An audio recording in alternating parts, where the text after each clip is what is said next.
Bonsoir à tous et à toutes, très heureux de vous retrouver de nouveau pour ce cours. Donc on se trouve donc à Saint-Mandé, Baruch Hashem, la synagogue de Saint-Mandé, voilà. Et on va démarrer le shiur sur la paracha de Yitro. Paracha de Yitro. On va d'essayer de parler du Matan Torah, oui, du don de la Torah qui s'est réalisé le 6 Sivan, le 6 du mois de Sivan. Et ce Matan Torah-là, il est resté dans l'histoire, il reste un des fondements du judaïsme en fait. Parce que effectivement, le 6 Sivan, le 6 du mois de Sivan, c'est le jour où on fête Shavuot. Ce jour-là, c'est le jour où Hachem s'est révélé dans le monde et a déclaré, a dévoilé les 10 commandements. Donc c'est quelque chose qui reste un symbole très fort. Et à la suite de quoi? À la suite du fait que les Bnei Israël ont dit Naaseh Benishma. Ça veut dire qu'ils ont accepté, les Bnei Israël ont accepté la Torah, ils ont accepté Hachem et la Torah. D'accord? Donc on va démarrer la paracha, on se trouve exactement à la page 428, c'est-à-dire dans le 19e chapitre, au début du 19e chapitre.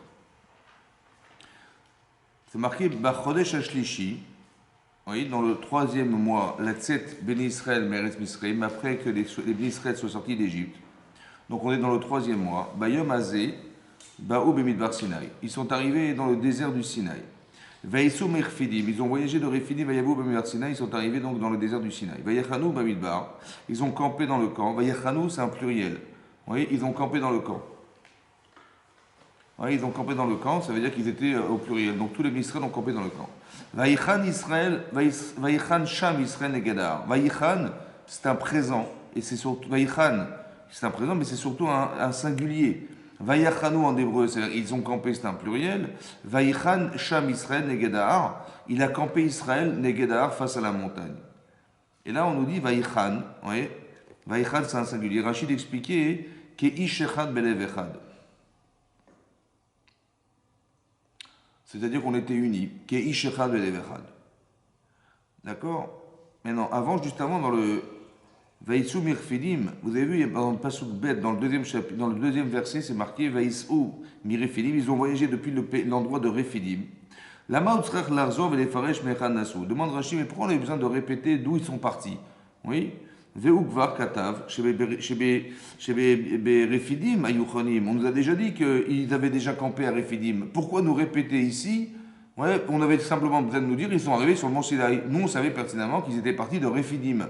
Pourquoi nous avoir précisé de nouveau ici qu'ils venaient de Refidim? Beyadoua, ouais, chez Misham Nassau, c'était connu, su, que de là-bas ils ont voyagé, on le savait. Et là, les Akish, Mnesiatam, Mirifin, et Biatan, et Midbar Sinaï. En fait, c'est pour faire un lien. Il y a une symétrie entre le fait qu'ils aient voyagé de Refidim et le fait qu'ils soient arrivés sur le désert du Sinaï. Ma Biatan, les Midbar Sinaï, Bitshuva, de la même manière qu'ils sont arrivés sur le mont Sinaï en faisant Teshuva. Af, Nesiatam, Mirefidim, Bitshuva. De la même manière, le fait qu'ils aient voyagé depuis Refidim, ils ont fait Teshuva avant de partir de Refidim. Quand ils ont voyagé, c'est quand ils ont fait la Teshuva avec Amalek. Oui? Là-bas, ils ont fait Teshuva. Ils ont dû faire la guerre contre Amalek, ils ont fait Teshuva. Ils se sont remis en question. Et bien ici, pareil. Pourquoi on a comparé? Pourquoi on nous dit qu'ils sont partis de Refidim pour arriver en Sinaï? Pourquoi nous répéter qu'ils sont partis de Refidim? Oui? Pour nous dire qu'ils ont, de la même manière qu'ils ont fait Teshuva là-bas, ils ont fait Teshuva aussi avant de recevoir la Torah. Ça va? Où est-ce que dans les psukim, on a vu qu'ils ont fait Teshuva? Vous avez vu quelque chose? On nous a dit qu'ils ont voyagé de Refidim, mais ils sont arrivés sur Mont Sinaï. Et ils ont campé là-bas face à la montagne. Ben où est-ce qu'ils ont fait Teshuva? Vous savez où est-ce qu'elle était la Teshuva? Hein? Parce qu'ils étaient Ishechad. Est-ce que c'est possible que dans les 600 000 personnes, il n'y ait pas eu un conflit entre deux personnes, entre trois personnes? C'est possible ou pas? Hein? C'est impossible. Dans les 600 000 personnes, il n'y a pas un conflit, un type n'est pas énervé contre un type, ou je ne sais pas moi. Hein? Eh bien c'est sûr, si marqué Vaïchan, ils ont campé, ils étaient unis, c'est que forcément ils ont fait Teshuva. Ça veut dire qu'il y a une chose très importante à comprendre ici, c'est qu'on ne peut pas recevoir la Torah si on n'est pas unis. Mais faire le shalom avec les autres, c'est peut-être déjà faire le shalom avec soi-même. Donc il fallait faire Teshuva. Ça veut dire comprendre, éliminer toute la bêtise qui nous dissocie en fait. Vous avez compris? Pour laisser la place à Hachem et la Torah qu'on va recevoir. Et c'est important de comprendre ici qu'il y a un principe fondamental, c'est que,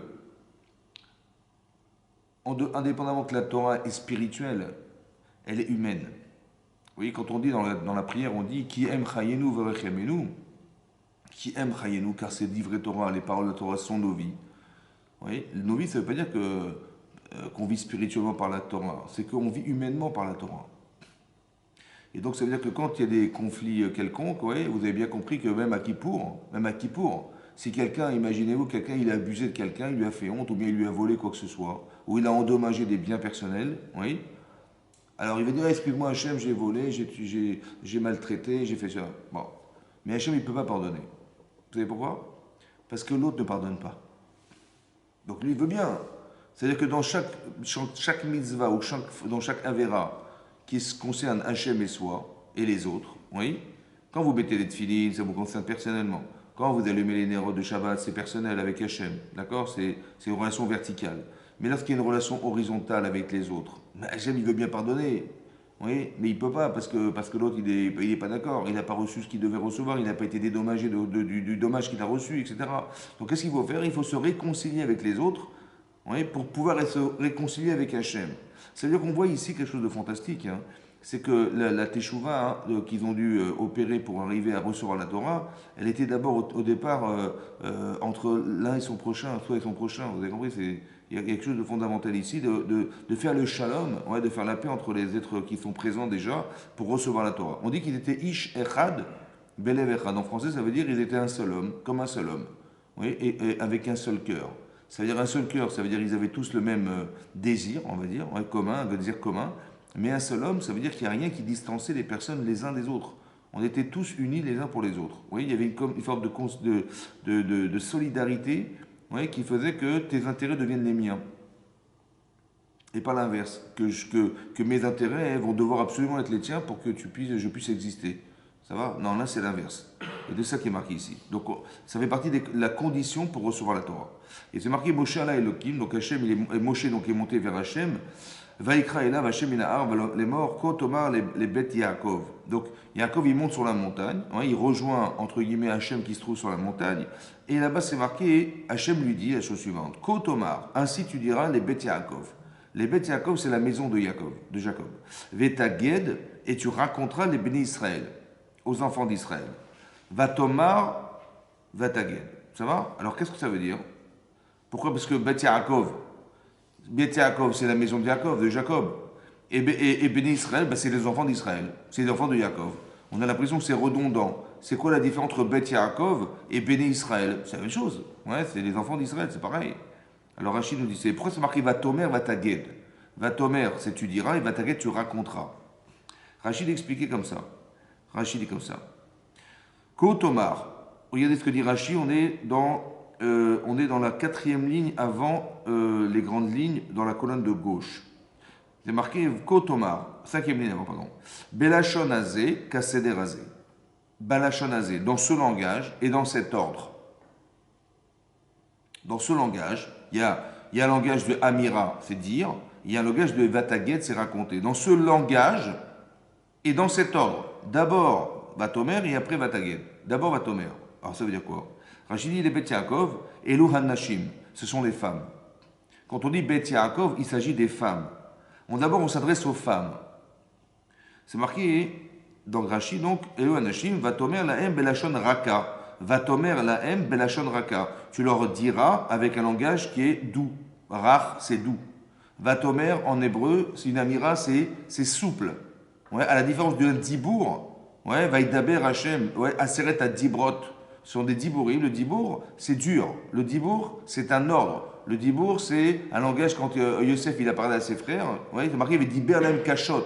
Il leur a parlé durement. Des espions, Diber.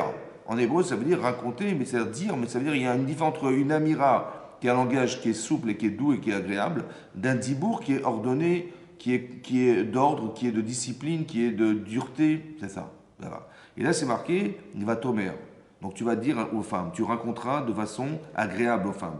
Vetaged l'ebni Israël, et tu raconteras aux enfants d'Israël, Ronchim vedigdukim, les Ronchim, les punitions, et les digdukim, et tout ce qui est pointu dans la réflexion. Peresh les scharim, tu expliqueras ça au mâles. Au mâles, c'est les hommes.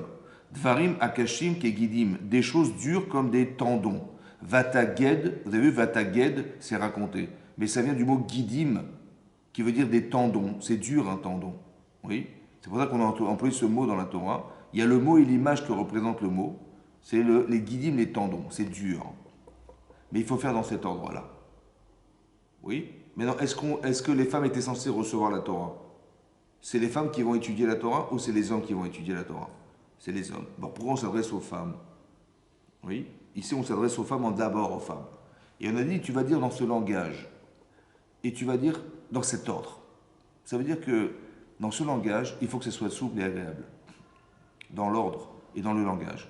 D'abord, il faut que la Torah elle puisse être acceptée de façon agréable. Et après, tu diras que c'est aussi difficile de comprendre. C'est aussi difficile d'accepter. C'est aussi difficile de savoir que si tu fais des erreurs, voilà ce qui risque de t'arriver. Ouais, etc., etc. D'expliquer la complexité de la Torah. Mais d'abord, dis d'abord que c'est agréable. Dis les avantages, propose les avantages. Pourquoi dans cet ordre et dans ce langage?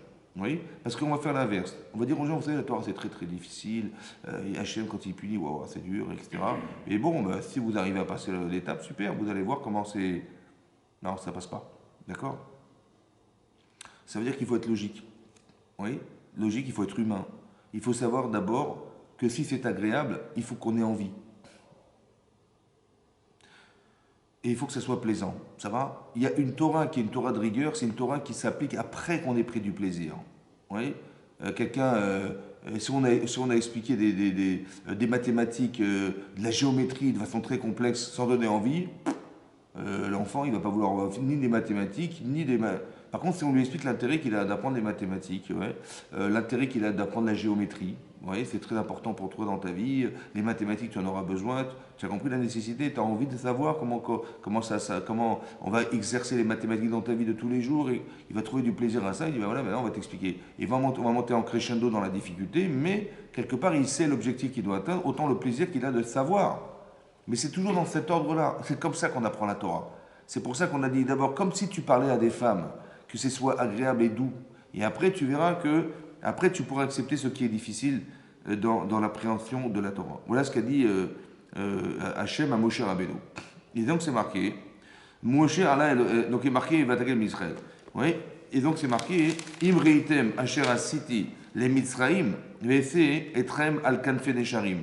Il dit, vous saurez ce que j'ai fait en Égypte, et je vous porterai al kanfe nesharim, sur les ailes des aigles. Oui. Ve'avi etrem elai, et je vous amènerai vers moi.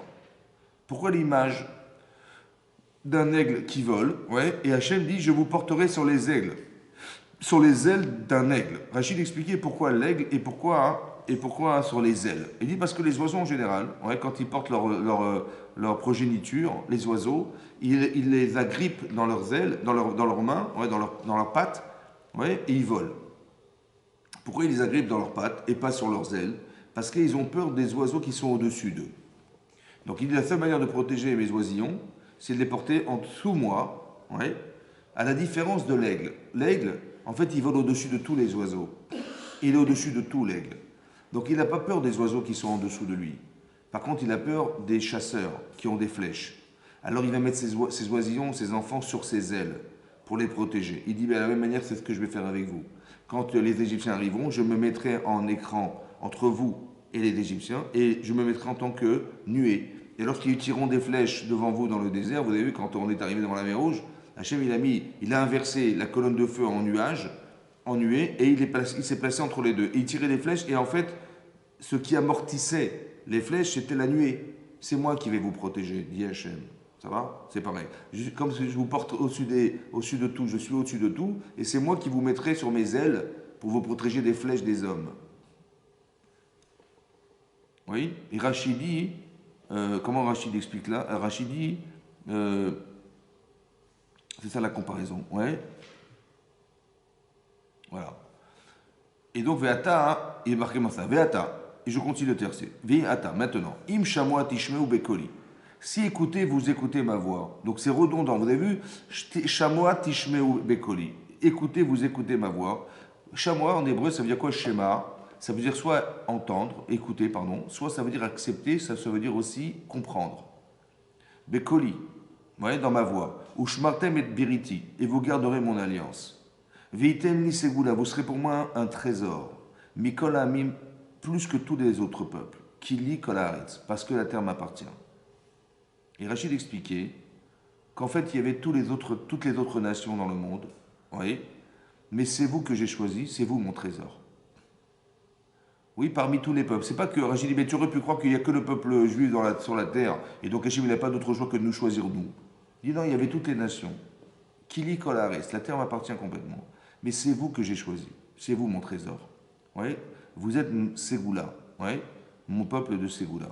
Mais ça, hein, c'est si vous écoutez ma voix. Ushmartem et Beriti, et vous acceptez, et vous garderez mon alliance. Ça veut dire qu'il y a deux choses. Il y a la loi et il y a l'alliance.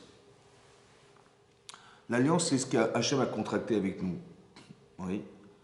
Il a contracté avec Abraham, on est lié d'alliance avec Abraham. Donc si vous gardez mon alliance, ça veut dire si vous restez juif. C'est ça que ça veut dire, si vous restez des Hébreux, des Juifs, à jamais, et que vous écoutez ma voix.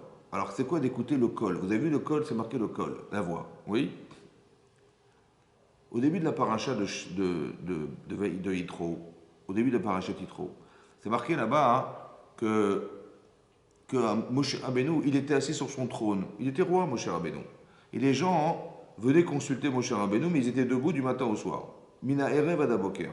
Et là-bas, Rachid nous explique que quand Yitro est arrivé voir son gendre, alors qu'il avait fait Teshuvah en apprenant, en comprenant que Hachem était le maître du monde, bon, il a compris ça. Bon, sans essayer de tout vous expliquer, mais disons qu'il a compris que c'était ça, c'était lui Hachem qui était le maître du monde. Alors il est venu se convertir, il est descendu dans le Sinaï dans le désert du Sinaï pour retrouver son gendre et lui dire voilà, je fais Teshuvah. Et là-bas, quand il a vu Moshe s'asseoir sur son trône, il était lui assis et tout le monde était debout devant lui, ça lui a déplu. Ouais. Et donc, il a semblé que c'était irrespectueux vis-à-vis du peuple juif, ouais, que lui soit assis sur son trône et que les gens soient debout du matin au soir. Et il lui a fait ce reproche. Il lui a dit Madoua atayoshem levadecha, pourquoi tu es assis seul? Et tout le peuple, il est omed, il se tient debout, midaboker adayerev, du matin au soir. Voilà ce qu'il dit. Mais ce qu'il a voulu dire, c'est quoi? Qu'est-ce qu'il a voulu dire? Il a voulu dire écoute, ça se fait pas. Je suis désolé, c'est désobligeant que toi tu sois assis sur debout du matin au soir. Qu'est-ce qu'il répond au cher Rabbeinu? Il dit ben voilà.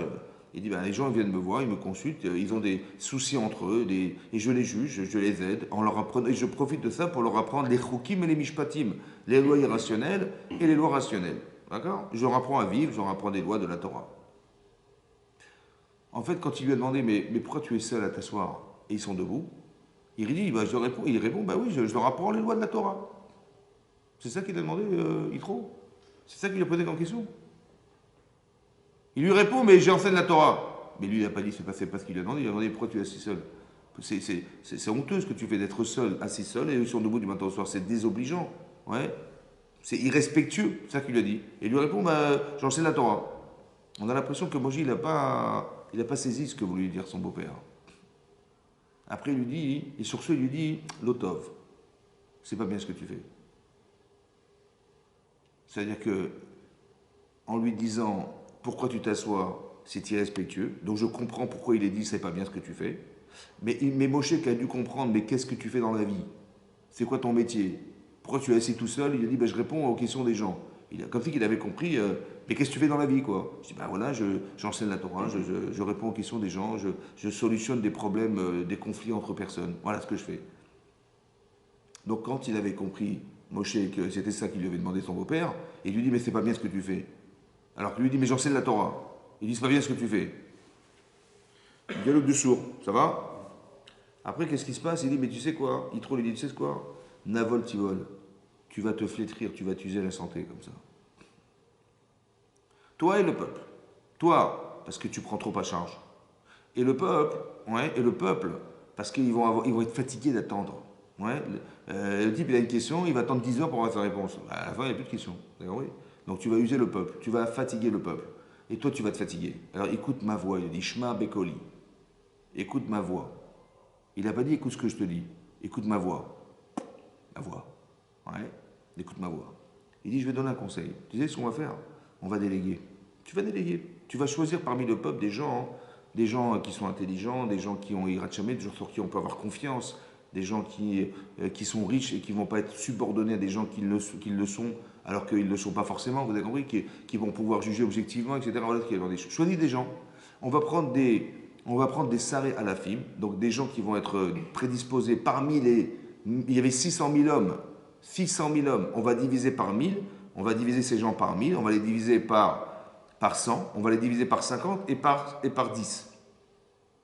Et parmi ces gens qu'on va désigner, qui seront divisés par 1000, par 100, par 50 et par 10, ceux qui vont répondre aux questions qui vont être les plus simples et les plus compliquées, on les présentera à toi et tu verras que tout ira bien.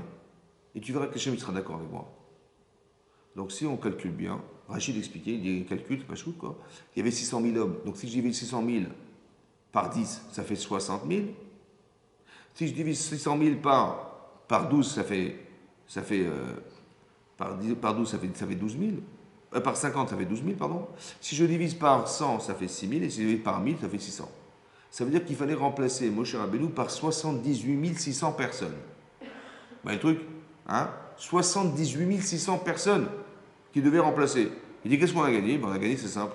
On a gagné que, ben, il n'y aura pas les queues. Les gens, ils auront des rabbinim à chaque coin de rue. Tu as une question, ouais, ben va, il y a le rab en face de chez toi, et tu lui réponds, il va te répondre. 78 600 personnes qui répondent aux questions. Par contre, des choses très très compliquées, évidemment, on fera appel à toi. Maintenant, évidemment on va décharger Moshe Rabbeinu. Ouais, la surcharge de travail, elle va être beaucoup plus allégée. Et à part ça, hein, tu verras qu'il n'y aura pas les queues. Donc tu vas gagner, un, que toi tu ne seras pas fatigué, et deux, que les peuples aussi ne seront pas fatigués de devoir attendre. C'est clair ou pas? Il lui a dit, écoute ma voix. Ça veut dire quoi, écoute ma voix? N'écoute pas ce que je te dis. Écoute ce que je voulais te dire. Vous avez compris? Quand tu lui as dit, mais qu'est-ce que tu fais dans la vie? Il a dit, mais pourquoi tu es assis tout seul? Et il a cru qu'il lui avait dit, mais qu'est-ce que tu fais dans la vie, quoi? Il dit, mais c'est pas ça que je t'ai dit. Je dit, mais c'est honteux. Ça te dérange pas d'être seul assis et eux debout toute la du matin au soir? Mais alors, qu'est-ce qu'il va penser, Moshe? Pourquoi il n'a pas été choqué par ça, à votre avis? Il n'a pas été choqué parce qu'il a pensé qu'il est seul à devoir répondre aux questions. Il est le seul à devoir transmettre la Torah. Ben, s'ils attendent, que je peux y faire. Voilà. S'ils veulent avoir des réponses, ben, ils vont être obligés d'attendre, je suis tout seul. Mais tu penses sincèrement qu'Hachem t'a dit de le faire tout seul? Tu penses que quand Hachem t'a dit tu vas transmettre la Torah, c'était seul?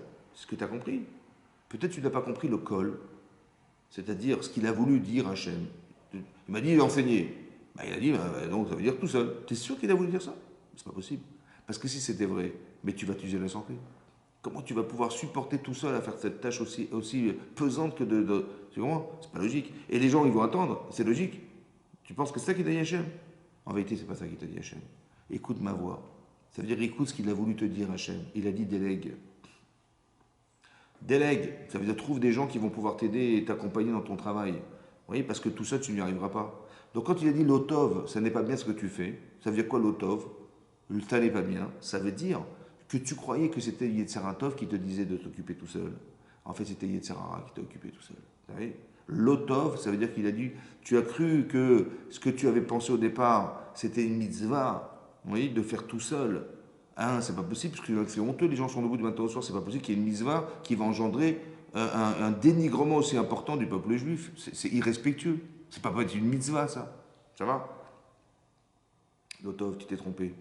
Parce qu'en fait, le Sarah t'a dit, vas-y, tout seul. Mais bien sûr, mitzvah, vas-y, fonce, vas-y, fais tout seul. Et si tu vois, tu auras le mérite tout seul. En fait, c'est Sarah qui t'a poussé. L'otov. Parce que ton corps, il ne supportera pas tout ce que tu as pris sur toi. Ça veut dire qu'il ne faut jamais oublier une chose. C'est qu'on est double. Il y a ton corps et ta neshama. Ouais. Dans ton travail, tu as des ambitions. Mais il faut que tu saches que plus tu prends sur toi, moins tu veux déléguer, parce que tu as peur. Tu dis, on ne sait jamais. Est-ce qu'il va faire comme moi? Il va faire aussi bien que moi, je ne suis pas sûr, donc je préfère faire tout seul. Et en fait, la personne, elle prend tout seul. Vous avez compris? Et le problème, c'est ça. Soit des gens très perfectibles, ils prennent sur eux, soit ils sont sûrs qu'ils seront toujours mieux faire que les autres. Ou alors que les autres ne seront pas assez bien faire pour être sûrs que l'entreprise, elle va fonctionner comme ils auraient aimé que ce soit. Alors ils prennent sur eux. Ils ne peuvent pas déléguer ces gens-là. Il dit, l'otov, c'est pas bien. Parce que tu prends tellement sur toi, à la fin, tu vas t'écrouler. Ça va? Ton corps ne supportera pas toute la charge de travail que tu prends sur toi. Alors apprends à déléguer. affirme-toi dans ce que tu veux faire, autant que forme des gens qui seront capables, rassure-toi que les gens que tu vas former ou que tu vas engager, ils sauront faire ce que tu penses que c'est bien que tu fasses. C'est comme ça qu'on réfléchit.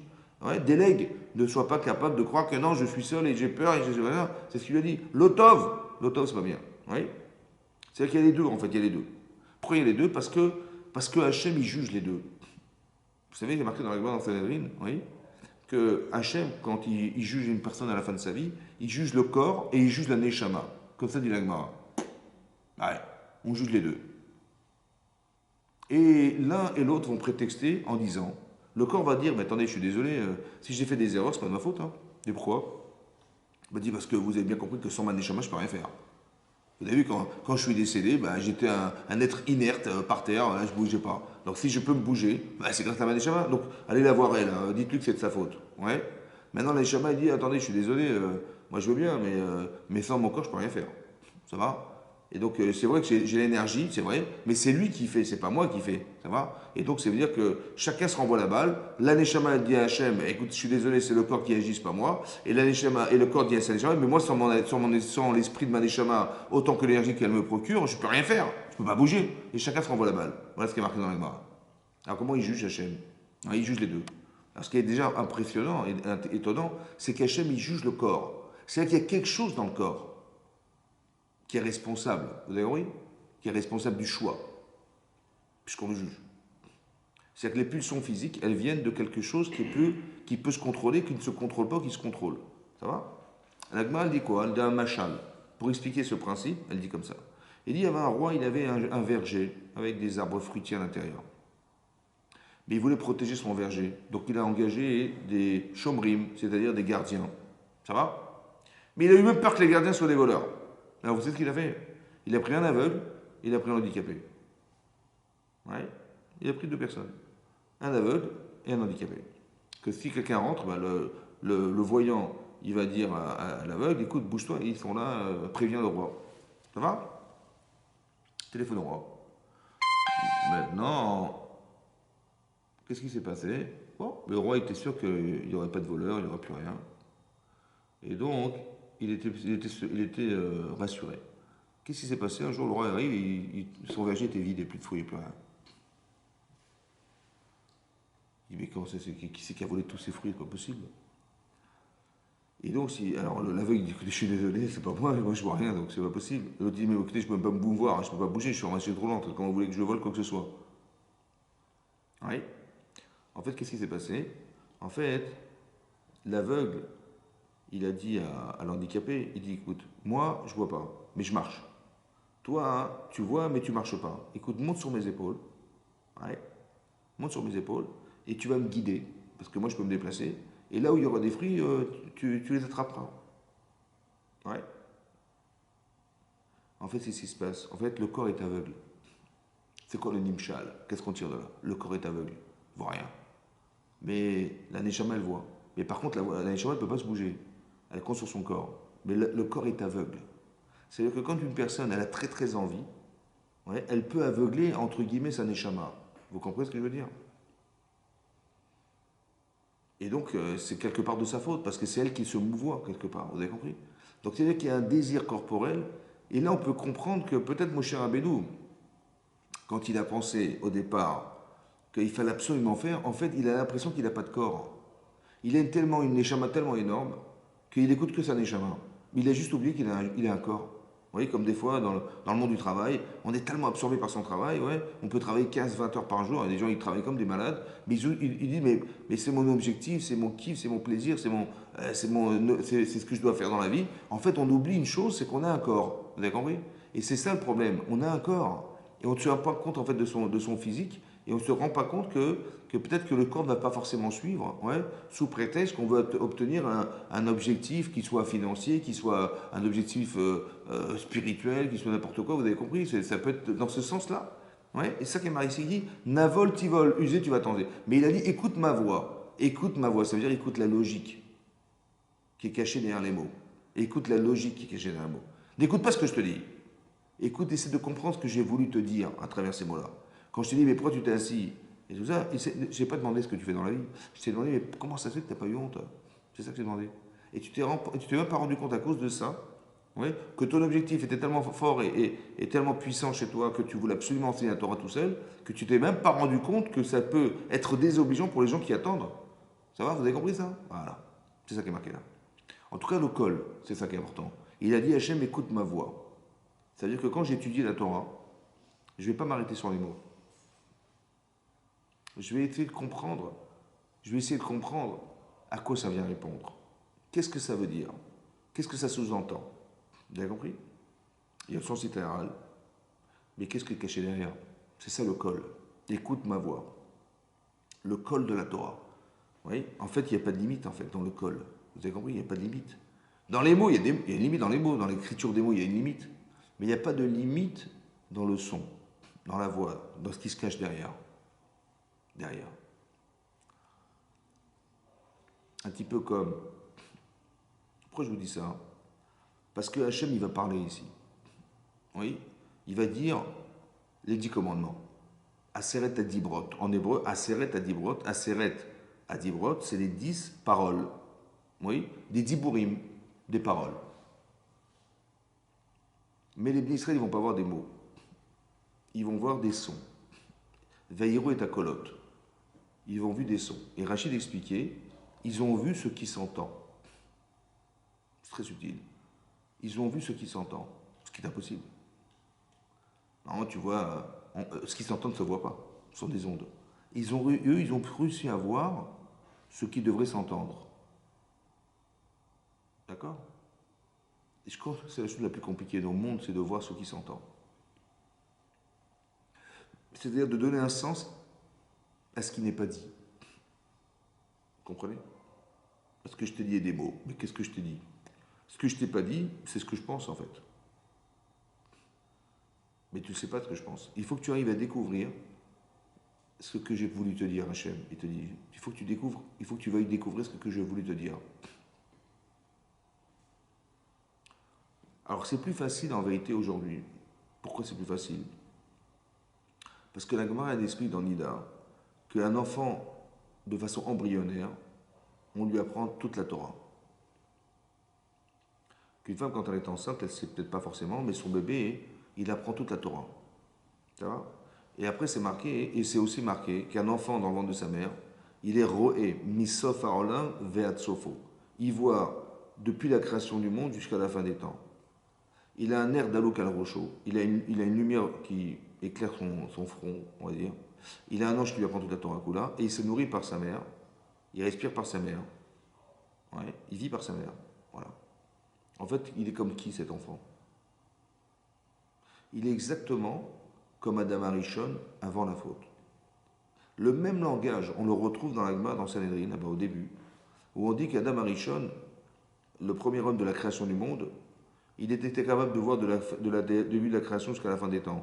Il était capable, il apprenait toute la Torah Kula, il apprenait la Torah, il était nourri par des anges. Oui, le même langage. Ça veut dire qu'il y a quelque chose en nous qui est ancestralement lié à Adam Arishon.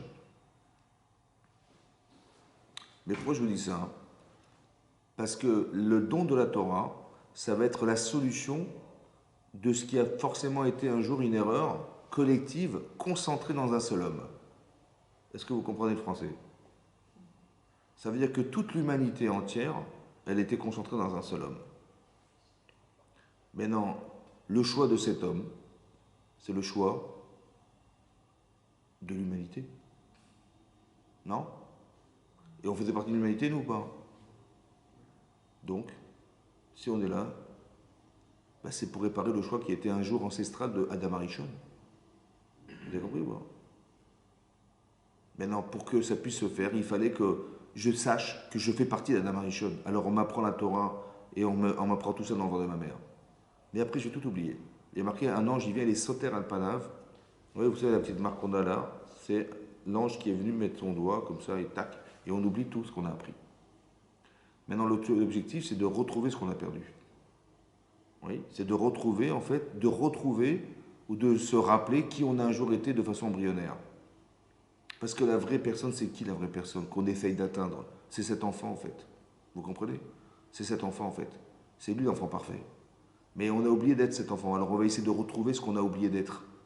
Et ça peut passer que par l'étude de la Torah. C'est impossible autrement.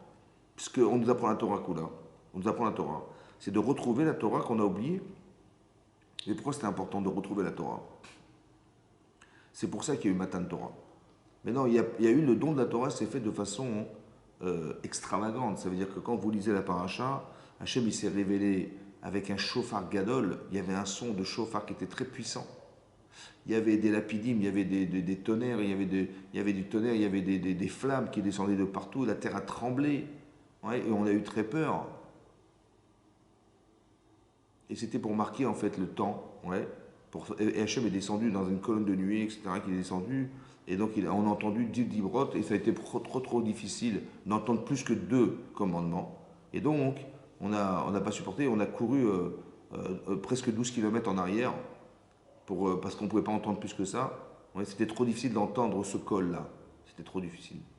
Ils ont dit à Moshe, Atat et Daber, toi tu parleras, et nous on écoutera de toi. Peine d'amour de peur que nous mourions. Ça veut dire qu'ils sont morts. Quand il y a marqué dans la Mechilta, c'est marqué dans le Midrash, que quand ils ont entendu les dibrot, la première dibour qu'ils ont entendu, la première parole de Hachem, ils sont morts. Ils n'ont pas supporté.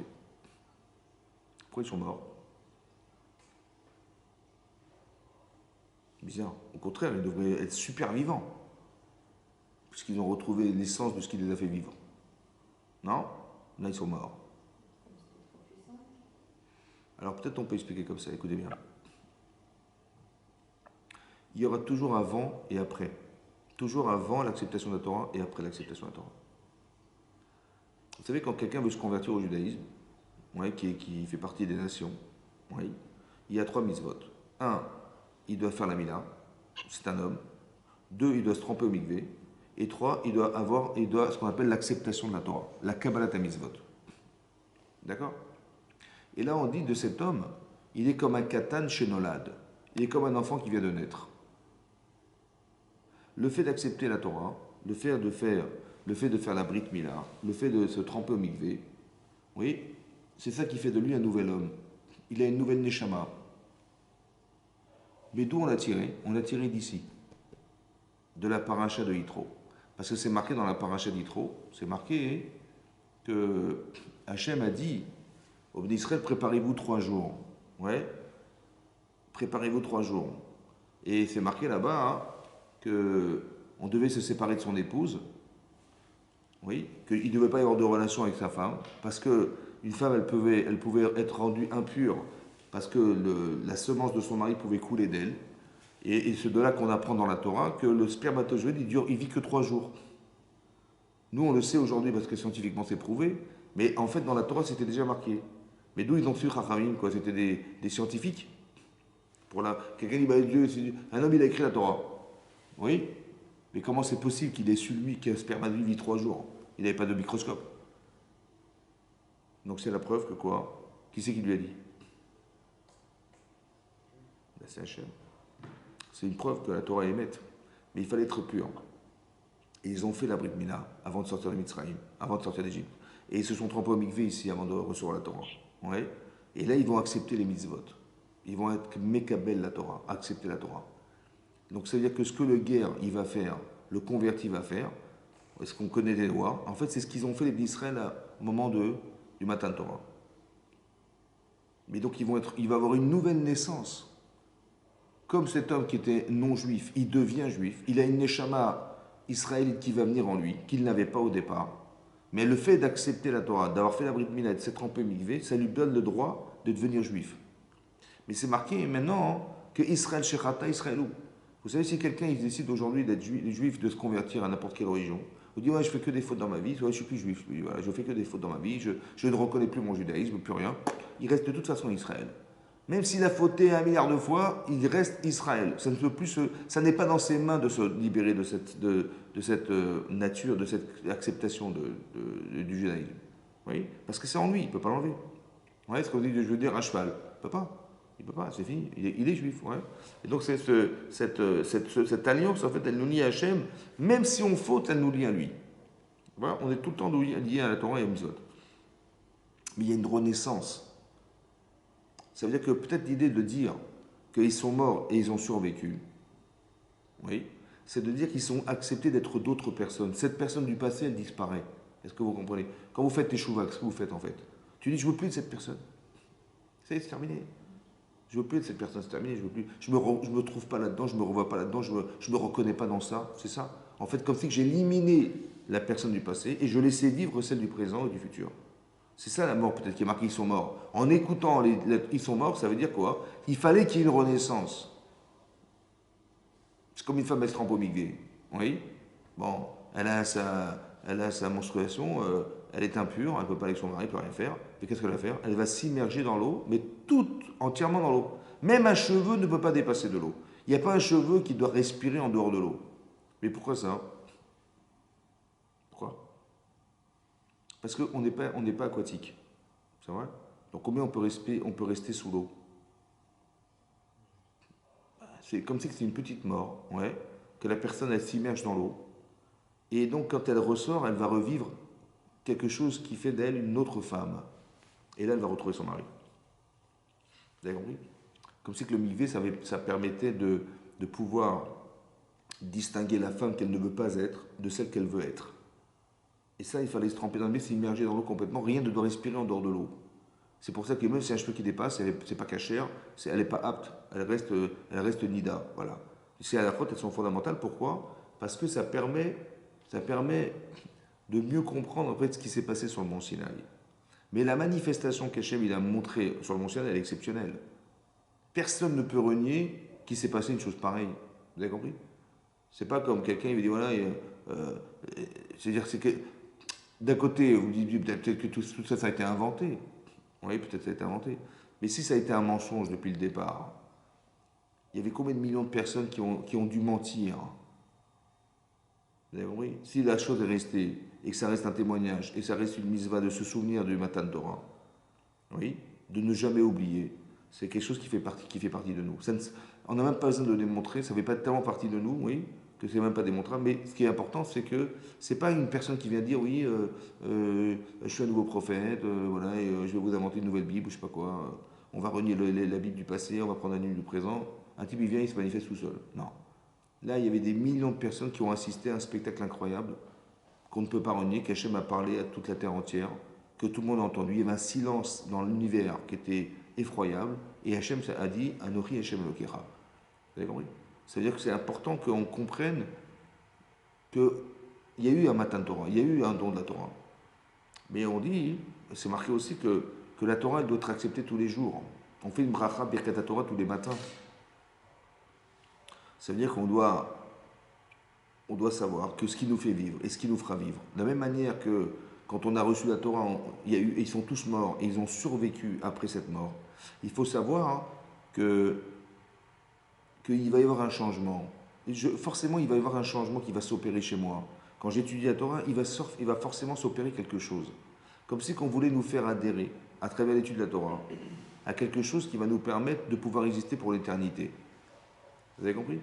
Que quand on est l'alliance avec Hachem, c'est dire moi je fais partie de l'éternité, je vous invite à me retrouver pour l'éternité. C'est ça l'alliance. C'est quoi une alliance? C'est comme on va se marier avec quelqu'un. Ouais. Bah, on lui transmet une alliance. Oui. Mais cette alliance c'est quoi? C'est ce que je lui donne. En fait, je ne suis pas une femme, je suis un homme. Mais qu'est-ce qui nous lie en fait? C'est ce que je lui donne qui va faire que on va se retrouver. Parce qu'à travers ce que je vois sur elle, bah, je sais que c'est moi qui lui ai donné, ça fait partie de moi. Ouais. Pour ça que le Brit, ouais, on parle de Kritout Brit en hébreu. Kritout Brit, c'est quoi la Kritout Brit? Ouais, Hachem il est Koret Berit. Koret en hébreu, ça veut dire couper. Et Brit, ça veut dire s'allier, se lier à l'autre. Et pourquoi il va dire, on s'est lié d'alliance, pas qu'on s'est coupé de l'alliance. Koret Berit en hébreu, ça veut dire qu'on s'est coupé de l'alliance. Mais pas coupé, on s'est lié. Dans la Brit Mila, on dit qu'on est lié d'alliance. Dans le mariage, on est lié d'alliance. Et dans la Torah, on est lié d'alliance avec Hachem. Pourquoi c'est marqué coupé de l'alliance? Koret en hébreu, ça veut dire couper. Koret Berit, on est coupé de l'alliance. Non. Alors on explique en deux gars, il explique comme ça. Il dit qu'en fait, c'est un midrash qui explique que Hachem, quand il a voulu donner la Torah sur le mont Sinaï ici, il a fait une alliance avec le clan Israël. Il a dit de garder la Torah, hein, je ne peux pas, parce que je dois vous la donner. Vous la donner, de m'en séparer, c'est pas non plus possible. Alors venez, on va se lier d'alliance. On va être Koret Berit. C'est quoi Koret? je vais me couper de la Torah et je vais vous la donner. Et c'est ça qui va créer le lien entre nous deux. Et là-bas, le Midrash, il donne un machal pour mieux comprendre ce qui se passe. C'est comme un roi, il avait une princesse. Ouais. Et puis elle était en âge de se marier. Bon. Il fallait absolument lui trouver son prince charmant. Donc il cherche, déjà, il trouve. Voilà, il trouve. Et finalement, ils se retrouvent, donc ils se sont aimés, et ils vont se marier. Et le roi va dire à son futur gendre, il lui dit, écoute, voilà, tu vas te marier avec ma fille. De la garder chez moi, je ne pouvais pas la garder. J'aurais tellement aimé pouvoir la garder à la maison, mais c'est pas possible. Elle doit se marier, elle doit vivre sa vie et faire son choix. De m'en séparer, c'est pas possible non plus parce que je l'aime. Alors j'en supplie, je vous en supplie, faites une petite maison à côté de chez vous et que quand je pourrai venir vous voir, au moins je pourrai voir ma fille et je pourrai venir aussi quelque part m'installer avec vous. Faites-moi une petite demeure. Vous avez compris? Hachem, c'est un peu pareil. Hachem, il a une princesse, c'est la reine, c'est la Torah. Il dit de vous la donner, je ne peux pas m'en empêcher, mais j'aurais tellement aimé que on puisse se lier d'alliance. Crie toute bride, c'est ça. C'est pour ça que la Brit Mila, il y a une partie de soi qui part, et aussi dans le mariage. Il faut donner à sa femme quelque chose. Je prends de moi, ouais, ce qui nous lie, c'est ce que je prends de moi et je te donne. Voilà. Et ce que je te donne, en fait, je retrouve en toi ce qui était chez moi. Et c'est ça qui nous lie, en fait. Ce qui fait le pont entre nous deux, c'est ce que je te donne. C'est ça la crie toute brite. Couper pour se lier. Mais tant que je ne prends rien de moi, il n'y a pas de lien chez toi. Ni entre toi et moi, ni entre personne. Il faut qu'on sente qu'on est aimé parce qu'on a fait, comme si on a fait le sacrifice de quelque chose de soi, son temps, son argent, sa patience, tout ce que vous voulez, et que c'est ce don-là que je donne. Et c'est ça qui nous lie en fait. C'est ça la crie toute bride. Mais on est lié d'alliance avec Hachem, on ne va pas l'occulter, c'est comme ça. Et c'est la pratique des mitzvot qui nous permet d'arriver à se lier. Mais se lier, c'est lié à Hachem, et c'est donc lié à l'infini.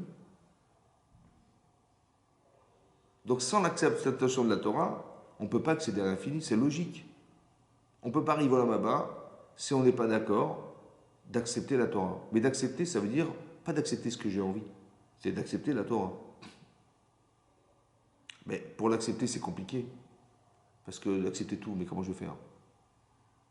Alors c'est pour ça qu'il faut prier Hachem. Autant qu'il faut faire un travail sur soi, de savoir que je sais ce que je vais perdre si je n'accepte pas fondamentalement ce que je suis et ce que j'accepte que Chachamim, j'ai une émouna, que tout ce qui est marqué dans la Torah, tout ce qui est marqué dans la Gemara, tout ce qui est marqué dans les Midrashim, c'est Emet. Tout a été transmis de Hachem à Moshe Rabbeinu sur le mont Sinaï. Ou alors ça a été transmis dans le désert pendant les 40 ans. Mais toutes les lois ont été transmises, toutes les halachot, tout a été transmis. Et là, c'est marqué dans la paracha de cette semaine. Regardez ce qui est marqué. On est au début du deuxième chapitre, ouais, dans le 20e chapitre, pardon. C'est marqué, on est page 434 dans notre hommage. C'est marqué, Vaïdaber Elohim et kol advarim haele les morts. Vaïdaber Elohim a dit Hachem, et kol advarim haele, toutes ces paroles, les morts en disant, Anochi Hachem Elokecha, Hachem Otseticha Me'ez Misraim, il va décanter tous les 10 commandements. Oui, les 10 commandements. Mais Rachid expliquait, regardez ce que dit Rachid. Rachid nous dit, kol advarim. Vous avez vu? Et kol advarim. On est 4 lignes avant la fin du texte de Rachid dans la colonne de gauche. Vous avez vu? Dit Melamed, ça nous apprend. Chez Amar Akadosh Baruch Hu, Aseret Adibrot Bedibur Echad. C'est quoi Ele Adevarim Asher Diber Hashem? Ele Adevarim. Vous voyez? Voici ces paroles. En fait, il a dit les 10 commandements en une seule parole. Macheyev Charles Adam Lomarken. On ne peut pas dire 10 en un. Mais il a dit 10 en un. Imken, Matalmud Lomar, Od Anochi Veloyi Lecha.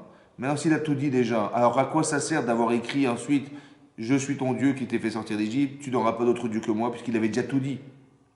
Il dit Shechazar au Piresh Kodibour Vedibour. En fait, il a explicité tout ce qu'il avait dit au départ en une seule parole, il a décanté en 10 paroles. Bifne Atzmo. Ça va? Vous avez compris? Vous savez ce qu'il a fait Hachem? Hein? Il a tout dit en une. Il fait. On a compris. Mais Hachem, il sait pertinemment qu'on n'est pas capable de comprendre. Ouais, parce que c'est inintelligible. On est d'accord? Pourquoi il a tout dit il a dit 10 en un. À votre avis, pourquoi il a fait 10 en un? Il sait bien que son langage, il n'est pas approprié à l'être humain. On n'a pas un cerveau qui est outillé pour comprendre 10 en un. Il a tout dit. Il a tout dit. Et après, il a dit, ouais, c'est ce que je te dis. Je t'ai dit ça, je t'ai dit ça, je t'ai dit ça, je t'ai dit ça. Il a tout dit et après il a décanté. Ça vous parle ou pas? C'est bizarre. Parce que à quoi ça sert d'avoir tout dit en un? Dis-moi directement ce que je suis capable de comprendre. Oui? Peut-être, l'idée c'est comme ça.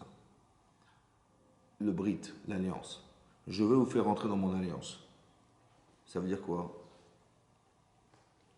Peut-être ça veut dire que quand tu vas étudier la Torah, la dimension de ta façon de penser va être complètement différente de celle que tu avais d'habitude en tant qu'humain de comprendre. Que maintenant, si tu rentres dans l'alliance avec moi, tu vas comprendre 10 en un. Un petit peu comme l'ange qui t'a appris toute la Torah en quelques mois, quoi. Vous avez compris? C'est-à-dire que peut-être déjà la première appréhension, c'est de dire, je vais tout te dire. Et que tu acceptes de vivre avec moi, un petit peu comme si tu acceptes de rentrer dans le désert, tu verras des choses que tu n'aurais pas imaginé qui allaient se passer. Que tu vas te nourrir grâce à la manne, tu vas te nourrir grâce à... Il y a un puits qui va te suivre, c'est incompréhensible, on n'est plus dans l'humain, on n'est plus sur la terre, vous avez compris? Mais si tu rentres dans la démarche d'accepter la Torah, on n'est plus dans la logique humaine. C'est un petit peu ça, tu vas mourir pour revivre, ou bien tu vas apprendre autre chose, autrement, une autre façon de penser. Il y a des tzadikim, ils sont sur place, là où ils se trouvent, et ils sont capables de dire ce qui se passe en Afrique. Il se passe en Chine, il se passe ailleurs. Ça veut dire que c'est une autre façon de penser. Mais c'est celle d'Hachem. C'est ça d'accepter la Torah. Tu vas accepter une dimension qui n'est pas celle que tu connais être la tienne. Tout à coup, Hachem il va te donner des informations que tu n'aurais jamais pu savoir si tu avais été détaché d'Hachem. C'est ça qu'Hachem voulait créer avec nous. Oui? Quelque chose qui est au dehors des limites. Parce qu'on sait bien qu'après cette vie, on va atteindre une autre vie. Mais pour atteindre cette autre vie, il faut déjà s'y préparer sur Terre pour pouvoir accepter l'idée et accepter d'être dans ce monde infini. Vous avez compris? C'est ça. Donc Hachem, il a tout dit en un. Après, il a dit, après c'est marqué que les Israël, regardez ce qui est marqué. Et donc il a dit les 10 commandements. On va sauter les 10 commandements. Et après, c'est marqué comme ça. Regardez page 440. C'est marqué là-bas, Pasuk Tet Vav. Donc on est le 15e verset du 20e chapitre. C'est Vachev Kol Ha'am Roim et Kolot. Vous avez vu? Et tout le peuple voyait les kolot, les sons. Vet alapidim et le feu, vet kol à chauffard et le son du chauffard, vet ahar à chêne et la montagne était pleine de nuages, de fumée. Vayar am, vayaranu, vayamdu merachok. Et a eu peur le peuple. Vayaranu, ils ont bougé. Vayamdu merachok, ils sont tenus de très loin. Vayamu el Moshe, ils ont dit à Moshe, daber ata imanu, parle avec nous. Venishmea, et on écoutera. Ve'al yedaber imanu elokim pen namut. Et que ne nous parle plus Hachem de peur que nous mourions. Vayomer Moshe à l'Aram, sur ce Hachem a dit au peuple, al tiraou, n'ayez pas peur. Qu'il est ba'avour nasot etrem, c'est pour vous élever qu'Hachem il a fait ça. Ba elokim. Ou ba'avour tiye yerato al penechem, afin que sa crainte soit sur votre visage. Les biltit et afin que vous ne fautiez pas. Vous avez vu? Il a fait ça pour vous faire grandir. Les nasot etrem. Ba Elokim, ba'avour tiye yirato al penechem, avant que votre crainte soit sur vous. Les biltit et ne vous puissiez pas fauter. Vayamod ha'am erachok, Moshe nagesh et na'amarafel asher. Ils ont vu des colottes. Oui? C'est quoi la différence entre voir et entendre? Ben, vous êtes dans une salle de spectacle. Oui? Et il y a un concert. Il y a 100 000 personnes au concert. Est-ce que vous les voyez, les 100 000? Hein? Vous les voyez ou pas? On prend une photo, vous voyez 100 000 personnes. Vous les voyez ou pas? Et combien vous pouvez entendre de personnes? Quelqu'un vous parle. Est-ce que 2 personnes, vous pouvez entendre 2 personnes? Non. Vous avez la différence entre voir et entendre? Tu peux tout voir, mais tu ne peux pas tout entendre. Ils ont vu des colottes. Eux, ils ont vu ce qui s'entend. Ça veut dire qu'ils ont été capables, ouais, c'est ça qu'ils ont été capables, en fait, d'entendre comme s'ils voyaient. Mais je peux voir tout, mais je ne peux pas tout entendre. Ben, ils ont été pas capables d'entendre d'entendre ce qui pouvait de ce qui pouvait se voir. Ça veut dire qu'ils ont tout conçu, quoi. Comme si on avait changé leur faculté à penser maintenant. Ouais, c'est ça qui est marqué. On peut tout voir, on ne peut pas tout entendre. Notre cerveau, il n'est pas capable de pouvoir entendre deux personnes à la fois. J'arrive pas. Mais là, j'ai pu entendre comme si que je voyais, quoi. Ça veut dire qu'on peut tout apprendre. C'est extraordinaire. Si on étudie les Shem Shamaïm, on peut réussir à faire qu'on va voir ce qui devrait s'entendre. Ça veut dire, c'est ça qu'il a voulu dire. Peut-être quand Hachem il a tout dit en un, il dit, mais rentrez dans ma dimension, c'est dommage. Ça veut dire que vous allez avoir une connaissance infinie, quoi. Comme si Hachem nous invitait à rentrer dans le Brit, dans cette alliance. Cet événement historique, il est fondamental parce qu'il est la base de toute la émouna qu'on doit avoir du peuple juif. Toute la émouna, elle est là. Toute la croyance en Dieu, elle est là. Dans le jour du Matan Torah. C'est ça. Quand Hachem il s'est révélé pour la première fois, il a dit Anochi Hachem Elokecha, Asher Hotzeticha Me'eretz Misraïm. Je suis ton Dieu qui t'ai fait sortir du pays d'Égypte. Pourquoi il n'a pas dit je suis ton Dieu qui a créé le monde? Hein? Il est d'abord créateur du monde. Et après, il nous a sorti d'Égypte dans l'histoire. Après, il s'est présenté comme le Dieu qui nous sort d'Égypte et pas comme le Dieu qui a créé le monde.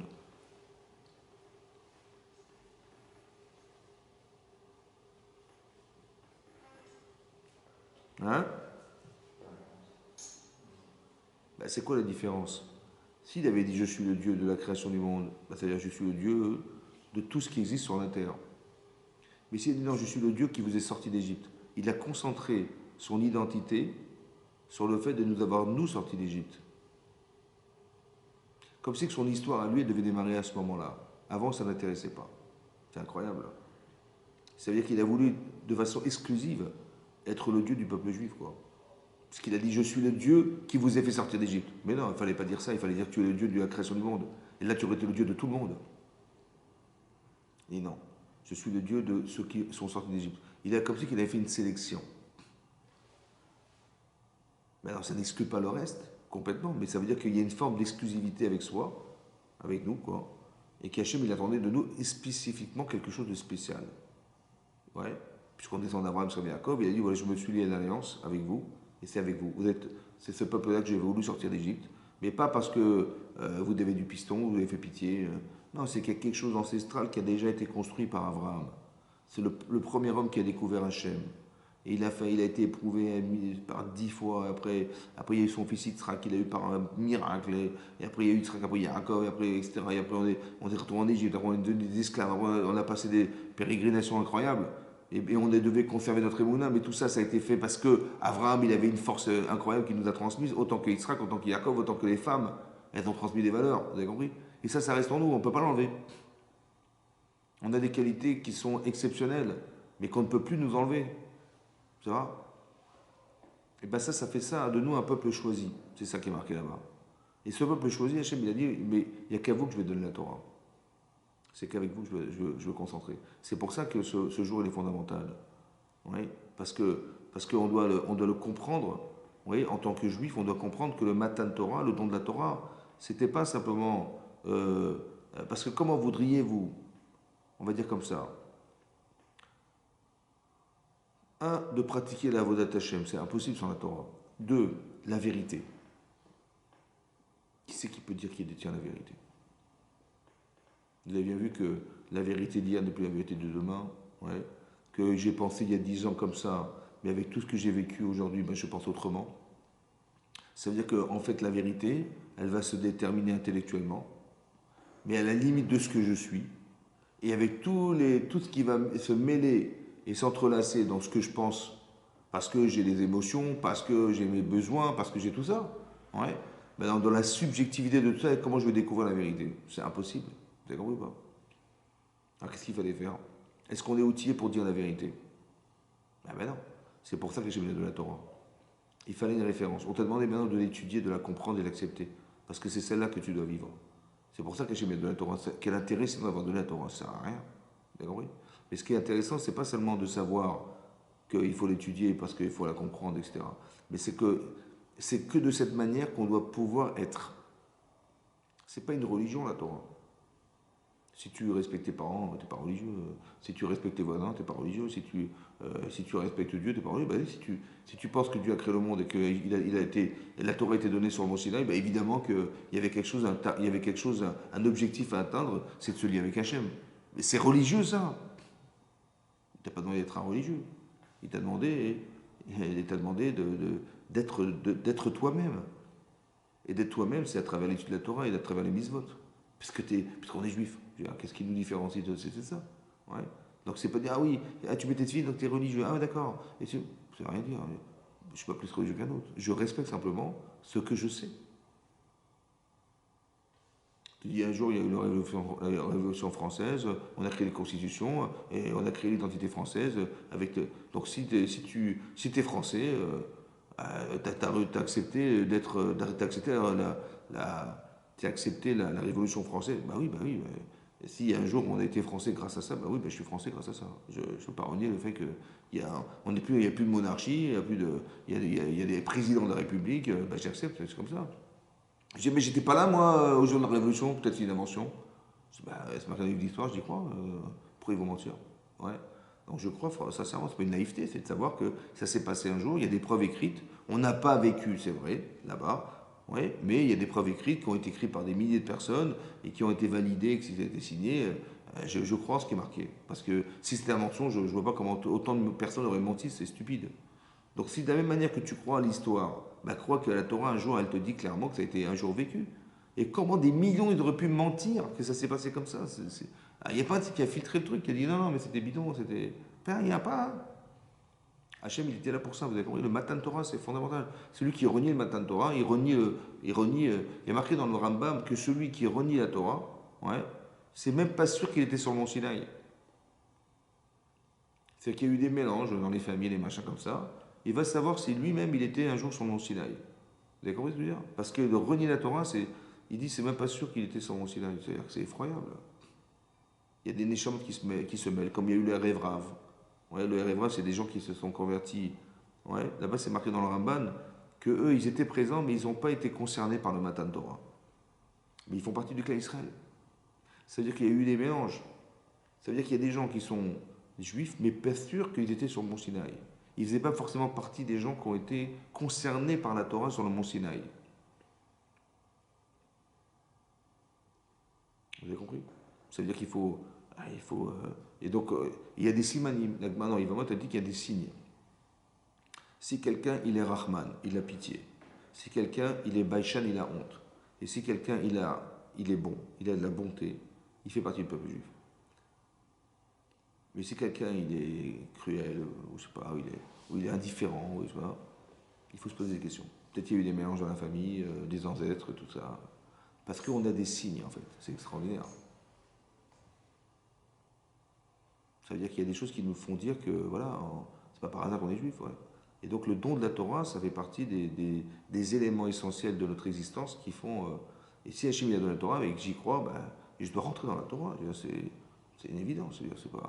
C'est pas que je dis, bon, ben, il y a la Torah, il y a le reste. En fait, ça fait partie de nos vies. C'est quelque chose qui fait partie de nos vies, ouais, qui fait partie de l'existence, en fait.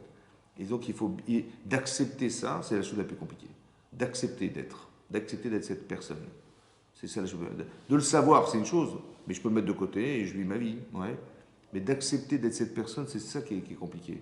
Ouais. C'est marqué dans les Pirkei Avot, là-bas, c'est marqué que celui qui a plus de connaissances que d'actes, oui, la chorma, la connaissance, elle est volatile, elle s'envole. Elle résiste pas. Par contre, si quelqu'un il a plus d'actes que de connaissances, la connaissance, elle va résister, elle va rester. Oui. Comme ça, c'est marqué dans les Pirkei Avot, de Maxime de Père. Là-bas, le Rabbeinu Yona, qui a vécu à l'époque du Moyen-Âge, à l'époque du Rambam, oui, il pose une question. Il dit, mais comment c'est possible que quelqu'un il puisse faire plus que ce qu'il sait? Il est marqué que si quelqu'un il a beaucoup d'actes et pas beaucoup de connaissances, beaucoup d'actes et pas beaucoup de connaissances, alors la connaissance, elle va rester. Oui. Et comment tu peux faire plus que ce que tu sais? Tu sais 5 choses, tu peux en faire 10, c'est pas possible. Il est marqué Maasav, Nirubi, Bechormato. Ses actes sont plus importants que sa connaissance. C'est impossible. Oui. Alors il explique, le Rav, il dit que ce qui a marqué les Maasim, les actes dans le Pirkei Avot, c'est pas les actes, c'est l'acceptation des actes. Comme c'est marqué Naase Venishma. On a dit Naase on fera, mais ça veut dire qu'on fera. On acceptera de faire tout ce que tu nous demanderas, les yeux fermés, d'accepter de faire. Maintenant, la chose la plus compliquée, c'est ça. Pourquoi c'est comme ça? Parce que vous voyez des gens, par exemple, des gens qui font des études, oui, mais ils passent des concours. Donc ils vont être sélectionnés sur la connaissance. Ouais, combien tu as retenu de choses? Alors il y a une sélection. Et tu fais médecine, par exemple, et la première année, c'est sélectif. Ouais. Mais il apprend des bouquins par cœur, des trucs par cœur. Il va être sélectionné en fonction des capacités de mémoire qu'il a, d'intelligence qu'il peut avoir, de ce qu'il a su. Oui. Au bout de la première année, il a passé sa première année. Allez lui demander ce qui lui reste dans la tête au bout de 6 mois ou de 3 mois. Qu'est-ce qui lui reste comme information? Pas grand-chose. Pourquoi? Vous savez pourquoi? Parce qu'il n'a pas accepté d'être un médecin. Il a juste accepté l'idée qu'il fallait passer un examen. Alors il faut apprendre. Mais il n'y a pas d'acceptation des actes. Ça veut dire quoi? Ça veut dire que si quelqu'un veut être un médecin, par exemple, ou n'importe quel métier, et on lui dit, mais pour que tu sois ce médecin ou tu puisses suivre ce corps de métier, il faut que tu saches ça. Bah, il dit, ah bah oui, bah si je. Comme si que l'acceptation, c'est le réceptacle de la connaissance. L'acceptation, je veux être cet homme, je veux être cette femme. Mais pour l'être, il faut que je sache. Si tu acceptes d'être, alors la connaissance, elle va rester. C'est ça qui est marqué dans les Pirkei Avot. Celui qui a plus d'actes que de connaissances, il a beaucoup accepté sur lui, il a pris beaucoup sur lui. Donc tout ce qu'il va apprendre, le peu qu'il saura, c'est sûr qu'il va le garder. Parce que sans elle, cette connaissance, tu ne peux rien faire. Tu ne peux pas être. Bien compris? Tu ne peux pas être la personne. Tu ne peux pas être médecin si tu ne connais rien. Mais c'est parce que tu as accepté d'être cette personne que tu vas retenir les médicaments, que tu vas retenir, tu vas savoir déterminer des symptômes, faire des diagnostics et tout ça. Ben oui, parce que sinon, tu ne seras jamais médecin. Vous avez compris? J'accepte d'être cette personne. Le plus compliqué, c'est d'accepter d'être. Et maintenant que tu veux l'être, cette personne, alors tout ce que tu vas apprendre, ça va être facile. Parce que sans ça, tu peux pas être cette personne. L'inverse, c'est faux. J'apprends, mais j'accepte rien. C'est pour ça qu'à l'école, par exemple, des enfants qui sont perturbateurs. Il y a des enfants qui font n'importe quoi à l'école, ils font des bêtises, ils font des idiots, ils envoient des craies sur des trucs, ils font les clowns, ils font les machins. Ouais. On dit, bon, bah, c'est pas grave, il est indiscipliné, on va lui faire des cours particuliers, et puis vous allez voir, il va être un bon élève, il va rattraper son retard. Toutes les lacunes, on va lui rattraper avec des cours particuliers. Oui, c'est ça qu'on pense en général, oui. Ça marche ou pas? Hein? Pas trop. Hein. Vous savez pourquoi? Vous savez pourquoi ça marche pas? Hein? Il n'a pas accepté l'école, il n'a pas accepté le prof, il n'a pas accepté d'être un étudiant. Il croit que c'est une cour de récréation là. Il n'a pas accepté d'être cet enfant, vous avez compris? Donc c'est normal qu'il va s'amuser. Par contre, s'il avait accepté d'être, il avait compris le sens de l'école. Qu'est-ce que c'est qu'un professeur? Qu'est-ce que ça peut lui apporter? Qu'est-ce que ça lui apprend? Bah évidemment que là, il aurait été, bien sûr qu'il aurait retenu, bien sûr qu'il aurait été discipliné, bien sûr qu'il aurait, il aurait révisé, bien sûr qu'il aurait appris, bien sûr, évidemment. Parce qu'il a accepté d'être cet enfant. Mais manifestement, là, il n'a pas accepté d'être. Il ne veut pas continuer à une école, continuer à les profs. Tu as compris? Donc il est là, lui, il s'amuse dans la cour, il s'amuse en classe, pareil. Il n'a pas compris que l'école, c'est pas ça l'école. Vous avez compris? Et donc c'est ça, il faut qu'on accepte d'être. C'est ça qui est important. Et quand on accepte d'être cette femme, ou d'accepter d'être cet homme, oui, on veut être l'homme de la Torah, on veut être le tzaddik, on veut être la tzaddiquette, on veut absolument réussir sa vie dans la Torah, on veut absolument sortir de ce monde un jour avec la capacité à se dire, ben, j'ai fait la volonté d'Hachem, j'ai fait ce que... Ben, c'est pour ça quand on accepte d'être cette personne, alors c'est plus facile d'apprendre la Torah. Vous avez compris? C'est plus facile de se dire, mais attends, est-ce que j'ai vraiment rempli ma vie? Est-ce que j'ai vraiment exploité mon temps? Vous avez compris? Mais c'est parce que je l'accepte sur moi que je me dis, tiens, j'aurais pu faire autre chose. Vous avez compris? Qu'est-ce qu'on fait quand on n'a rien à faire? Bah, je sais pas. Ouais, on va jouer à un jeu vidéo, on va regarder un film, Quand on est occupé, on travaille, ben, on ne peut pas faire autrement. Et quand on n'a rien à faire, c'est ça le problème. Qu'est-ce qu'on fait dans sa vie? C'est là est-ce qu'on voit, est-ce qu'on a accepté Hachem et la Torah ou pas. Qu'est-ce que je fais quand j'ai rien à faire? D'ailleurs, oui. Ben, je me repose de mon travail, ou bien je bouquine un bouquin, un truc, ou je vais voir une bande dessinée, ou je vais jouer aux jeux vidéo. C'est ça, c'est là. C'est là qu'on voit quand on a accepté vraiment ou pas. C'est quand on n'a rien à faire, qu'est-ce qu'on fait? C'est ça. Qu'est-ce qu'on fait dans sa vie quand on n'a rien à faire? Ben, ce temps-là, il est libre. Qu'est-ce que tu fais? Comment tu le remplis? C'est là que tu vois, est-ce que tu as accepté la Torah ou pas? Quand tu dis j'ai accepté la Torah, maintenant que j'ai rien à faire, ouais, ben, c'est là que je vais m'instruire, c'est là que je vais apprendre, c'est là que je vais. Comment je vais faire des mises si je ne les connais pas? Ben oui. Donc c'est ça. Mais ça, il faut l'avoir accepté au départ. C'est ça. On est juif, on a la Torah, on a reçu la Torah, et Matan Torah, voilà, c'est la paracha de cette semaine. Hachem dit on est un peuple, on est son trésor. Voilà. Alors je n'aurais pas imaginé qu'on est son trésor, mais on est son trésor. Hachem nous a choisi en particulier, donc il y a quelque chose qui un peu nous responsabilise, autant que Hachem il nous aime à ce point. Puis on est son trésor.